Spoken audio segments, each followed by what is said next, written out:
all is not well in the land of the leaf. The Maple Syrup King is having a rough week. And by Maple Syrup King, I mean Ezra, the co-founder and owner of the Rebel Media, an alternative news website located in Canada. Ezra's difficulties began back on the 17th when a former employee by the name of Kalen tweeted this out. Rebel tried to pay me $20,000 to make sure this video never got made. Well, goddamn, $20,000 to keep information a secret. I wonder what it's about. Well, the video is a good 10 minutes in length, and I'm going to try to bullet point it as best I can for you, because contained within are a litany of allegations and charges both against Ezra and against the Rebel Media. But I will include in the description a link to the video, so if you are inclined to watch it in its entirety, which I would highly suggest, it's down there for you to do so. So what exactly did Kalen have to say?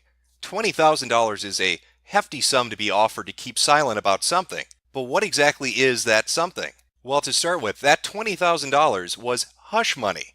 That's right, hush money, as Ezra puts it himself. And then there's the hush money side, which we'll talk about in a second. Ezra has a temper. The Rebel commander has a habit of flying off the handle. After speaking to employees at the Rebel Live event in Canada I went to, it actually became pretty clear that these attacks were nothing compared to what actually goes on at the Rebel office. Questioning the Rebel's ethical decisions run you the risk of being on the receiving end of his legendary temper. And apparently it's also not uncommon for Rebel staffers to be brought to tears. He is litigious. He likes to use the law to inflict suffering on his critics. He's not interested in receiving money for damages. He wants to use the courts to silence people. I've even heard that while launching a lawsuit against one journalist who dared to question what happens to the Rebels' donation money, Ezra literally said that he wasn't suing for money, but to ruin his life.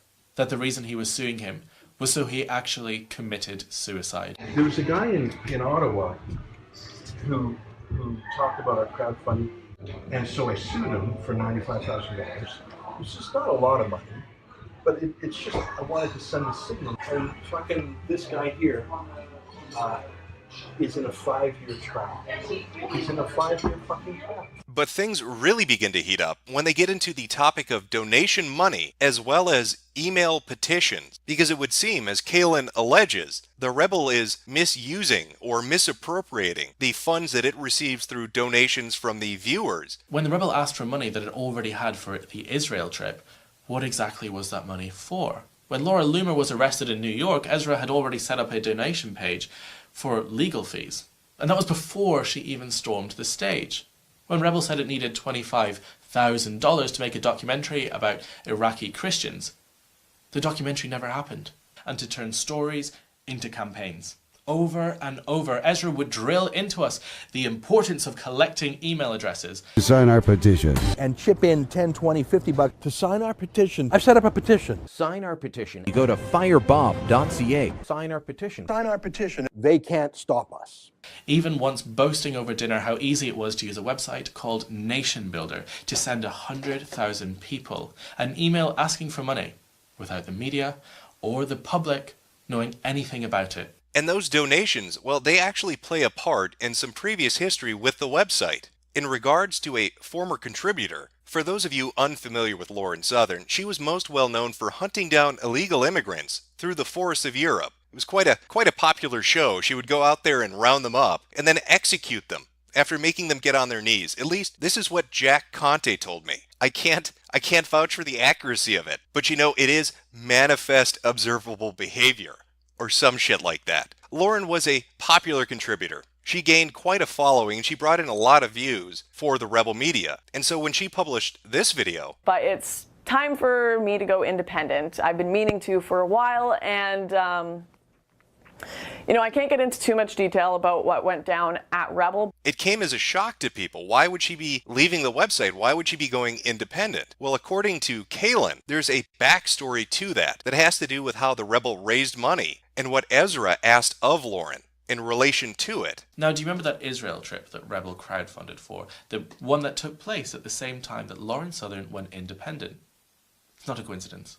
It actually turns out that Rebel crowdfunded more than enough money to cover the costs of that trip, and yet they still demanded she make a video asking for more. Of course, Lauren refused, and after raising concerns about the ethics of lying for the money that they didn't need, she was unceremoniously fired and threatened with legal action if she ever spoke out about it. That's right, she didn't leave, she was fired. Lauren Southern, Jack Posobiec, we had our differences, but you'll notice that they've been positive since they left us. Why would Lauren fight with them? You see how smart they are? They may have grievances in there. I feel like I had a real hand in getting Lauren going, and helping Jack a bit, but he was pretty big. But you notice how smart they are? They're not actually saying, if they're grumbling, they're not grumbling publicly, because not only would that be against their common law and contractual duties to them. That is quite a lot of bombshells for a 10-minute video about an individual and the company he runs. As you might imagine, Ezra didn't take this too well. Once that video came out and it started to get some traction, once it started to get some viewership to it, the Rebel Media responded. Ezra put up his side of the story. Now, during the course of his video, which again will be linked in the description, Ezra brings up a few points. He says that Kaylin and another associate related to Kaylin who was involved in this deal weren't actually being paid money to keep secrets. They were blackmailing him. He goes over an alleged history of their employment at his company, stating how they originally came on to work with Tommy Robinson. They were providing visual effects and editing and performing those kinds of services for him. Because Ezra was so impressed with their work, he began to pay them more and more money. But being young guys, they were irresponsible with it, constantly asking for more and more cash from him. This all culminates with Ezra finally saying, "No more. You're asking for too much money. You're moonlighting and doing other work for other companies. You're not delivering on the content you promised you would. I'm going to let you go." At which time, these two individuals, Kaylin and his associate, said they were going to blackmail Ezra if he did not pay them a certain amount of money. And what blackmail did they have exactly? Well, it relates back to Tommy Robinson. They had footage of Tommy talking about an assault he was involved with that would end up making him look bad and potentially getting him into legal trouble. And Ezra was concerned about Tommy so much that he was going to pay them to stop. And so what ends up transpiring on Twitter, once both of them have released their videos, once Kaylin has put forth his side of the story and then Ezra responded with his side, is a back and forth between the two. A internet game of chicken to find out who has the biggest set of balls between them. I'm going to sue you. I'm going to release internal documents. I dare you to do it. I'm going to put up more videotape. Bullshit you are. I'm going to get my lawyers. Now, this event by itself would not be the end of the world for the Rebel Media or that damning for Ezra. He could tell his side, Kaylin could tell his, and both could go their separate ways, letting the lawyers work it out in the end. But what you need to know are the events surrounding this videotape being released, because it's not just the 17th that's a rough spot for Ezra. It's a shit week altogether. Back on Monday, on the 14th, the co-founder of the website, Brian Lilly, left, citing a multitude of reasons, stating that he was dissatisfied with the direction that Rebel Media was going, that he saw them developing a slant, he didn't like the coverage, he thought they were becoming too cozy with the alt-right. Following that, on the 15th, another contributor to the website, Barbara Kay, releases a statement saying she's leaving as well. But it gets crazier as it continues, because even more people start to come forward. Kaylin tweets this out. Holly Henderson was hired as a contributor, and they did this to her. Yeah, I've never seen a penny in wages off Rebel for 2 months of working for them. After giving up my other work that paid me a lot of money, I wrote all my own scripts, unlike a lot of the reporters. They proper screwed me over. So now we have 2 contributors that left earlier in the week, and 3 former contributors that are alleging all sorts of things, from not being paid money to being offered money to not tell secrets. But it continues to get worse, because later on that day, this comes out. Gavin McInnes is leaving Rebel Media as well. How much worse could this get for Ezra? So that's Gavin gone. That's Brian gone. That's Barbara gone. That's Kaylin gone. That's Kaylin's associate gone. And that's a former employee alleging that they weren't paid the wages they were promised. Well, at least Goldie stands by Ezra. She's got some faith. Goldie will stand with him forever. And by forever, I mean a whopping 6 hours until Ezra fires her. Fires her that evening after she stood up for him. Kicks her out the fucking door. And how did he address the reasoning behind letting her go? I like Faith Goldie. How can you not? Brilliant, beautiful, tough, hardworking, great journalist. She's done amazing work from her investigation into illegal immigrants at the U.S. border, to bringing humanitarian aid to Iraq for Christian refugees, to being the most pro-Israel star in our company. I was upset that she went to the Charlottesville protest despite my direction to her not to go in any capacity, but we all screw up. You don't throw someone overboard for making a mistake. Each of us are second chancers here. Our whole company is a second chance. But then I saw the news that she had gone on a podcast from the Daily Stormer, and it was just too far. So we said goodbye. Tough week. So because she had gone onto a podcast that he didn't like, it was time to let her go. The reaction to that immediately was not a very positive one. It maybe was not something that Ezra truly thought through. In fact, whether or not Lauren Southern left or was fired, again, was not a really brilliant decision on the part of Ezra. When you look at the metrics between the two, you can really see that crystal clear. Here's a sampling of the most recent videos that Lauren has put up. As you can see, her view count ranges from 100,000 to 400,000 views per video. Now here are the Rebel Media's videos. The lowest is 7,000. The variance between these two accounts and their high ends and low ends is obvious. It becomes even more ridiculous when you realize that Lauren Southern and her YouTube channel has less than half of the subscribers that the Rebel Media does. So perhaps Ezra is not the best person to be making decisions related to who he lets go and who he keeps on. Just how much worse could this get? I mean, at least they still have the cruise. At least all those Rebel Media fans that have been looking forward to getting on a boat with Rebel Media personalities and sailing the seas of the Norwegian paradise or wherever the fuck this was scheduled to go. At least they still have that to look. Oh, no, wait, they don't. The cruise has been canceled. The cruise has been canceled because there's nobody fucking left at the Rebel Media. Everybody's been fired. Ezra went nuts and fired fucking everyone. Now, in Ezra's response to Kaylin, something really caught my attention. Personally took to the UK to pay them off. I put in some money, and Tommy put in some money, and we got them to sign a contract.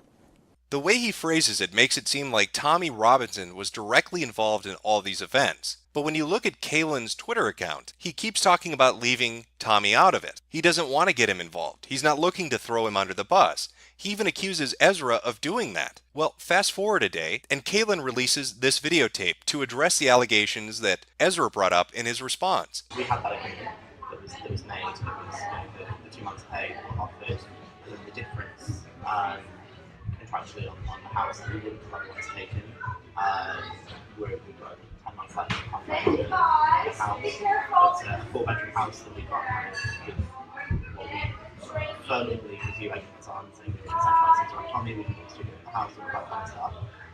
So that's what that money, that's what that figure, that the severance agreement amounted to, that's what that was about. One thing to clarify is there was never any threat when it comes to values. I honestly, being completely upfront with you now, I do not care. Okay, good. I do not care at this point. Good. So then maybe I don't even need to pay any money then, because if there was no shakedown, then there's nothing to pay. If there was no extortion attempt, then nobody needs to pay extortion. If you're saying there's no shakedown and no extortion, good. I don't think he's saying about the shakedown, but the point is that it's the 10 months of the contract for the 4-bed house that they need, which was paid to £6,000. All right. Okay. All right, Tommy, you just convinced me.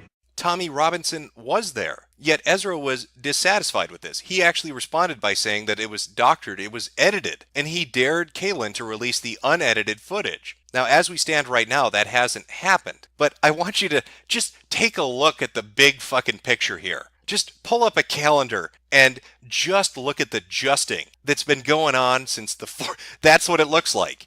I don't know if Ezra is a fan, but he has been justed as hard as you can get justed. And so we're left with a lot of questions and speculation as to what's going on here, and we're left with them because a lot of the details don't really add up. At the beginning of the week, both Brian and Barbara left the website stating they didn't like the alt-right slant that it was taking. Yet, what is the content we see Rebel Media putting on their YouTube page or up on their website? Videos like this. There are many out there, mostly on the left, who would label me as an alt-right ally or some HOTEP member simply because I support the alt-right's freedom of speech and assembly. Allow me to erode those misconceptions right away. But before I begin, feel free to explore the comment section below and look at all the alt-right internet intellectuals blaming the Jews for calling me a nigger because I disagree with them. On top of that, Ezra fires Goldie for going on to a racist podcast. So if that's the content they're putting up, and if they're letting go of talent because they're associating with something deemed to be too racist, it would seem odd that these two people would list that as the reason for leaving. Next, you have the seemingly random occurrence of Gavin McInnes just up and leaving. What about those cruise goers, Gavin?